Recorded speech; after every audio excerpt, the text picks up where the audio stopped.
Hello friends, सभी को मेरा नमस्कार। इस हफ्ते में हमने मार्केट्स में एक अच्छी खासी वॉलेटिलिटी देखी है और एक अच्छा खासा करेक्शन देखा है ऊपरी लेवल से। निफ्टी में हमें 15,450 के लेवल्स के बाद एक प्रॉफिट बुकिंग देखने को मिली है, जिसमें इस हफ्ते फ्राइडे को हमने 14,900 तक के लेवल्स देख लिए हैं। अब ऐसा लगता है कि अगले हफ्ते में एक छोटा सा बाउंस बैक आ सकता है और फिर वापस से हमें नीचे का मूव देखने को मिल सकता है। तो मंडे को किस तरह से मार्केट ओपन होता है और फिर मंडे ट्यूसडे को किस तरह से मार्केट में मोमेंटम देखने को मिलता है, उसके बाद ये ओवरऑल ट्रेंड डिसाइड होगा। बट जो अभी की इस वीकेंड की क्लोजिंग के बाद जो रीडिंग समझ में आ रही है मुझे चार्ट्स पे, वो ये समझ में आ रही है कि शायद 100 से 200 पॉइंट का कोई पुल बैक या बाउंस बैक देखने को मिल सकता है निफ्टी के अंदर।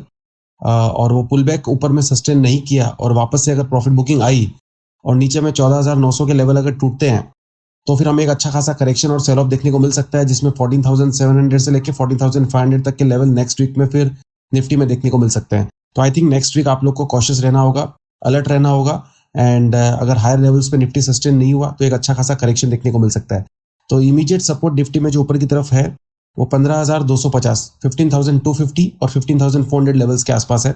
और नीचे में 14,900 का लेवल टूटने के बाद 14,700 से लेके 14,500 तक के लेवल फिर निफ्टी में देखने को मिल सकते हैं। तो मेरे को ऐसा लगता है कि नेक्स्ट वीक में बाउंस बैक के अंदर सेल साइड का व्यू लेके काम करने में ज़्यादा फायदा होगा।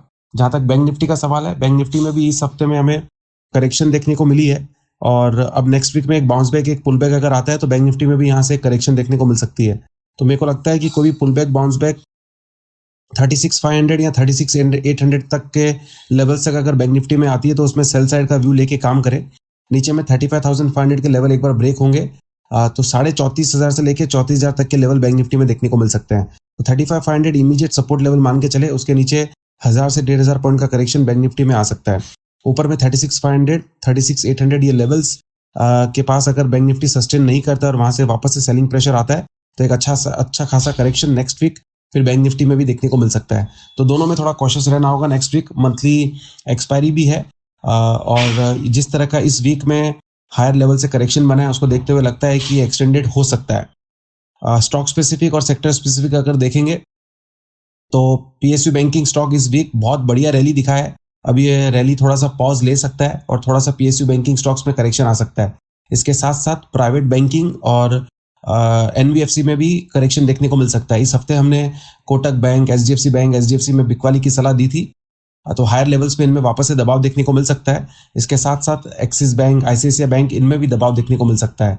और जब मार्केट्स में अगर करेक्शन स्टार्ट हुआ और प्रॉफिट बुकिंग आया तो मेटल सेक्टर और सीमेंट सेक्टर, इनके अंदर भी गिरावट देखने को मिलेगा। तो मेरे हिसाब से नेक्स्ट वीक कॉशियसली ट्रेड करें, सपोर्ट और रेजिस्टेंस को ध्यान में रखें। रेजिस्टेंस जो मैंने बताए वहां पे तक मार्केट अगर जाता है और सस्टेन नहीं करता और वहां से अगर वापस से प्रॉफिट बुकिंग आती है तो फिर एक अच्छा सेल ऑफ बनेगा और जो सपोर्ट लेवल्स हमने कहे हैं वो टूटने के बाद एक अच्छा खासा करेक्शन निफ्टी और बैंक निफ्टी और स्टॉक स्पेसिफिक देखने को मिल सकता है। तो इन लेवल्स को ध्यान में रखें और अकॉर्डिंगली ट्रेड करें। और डे टू डे ट्रेड्स के लिए आप हमारी टीम से हमारे साथ टच में रहिए और इंट्राडे ट्रेडिंग या मोमेंटम ट्रेडिंग अकॉर्डिंगली आप कर सकते हैं। आज का पॉडकास्ट सुनने के लिए बहुत बहुत शुक्रिया, बहुत बहुत धन्यवाद। नेक्स्ट वीक फिर से मिलेंगे, तब तक अपना ख्याल रखें। Bye bye, take care.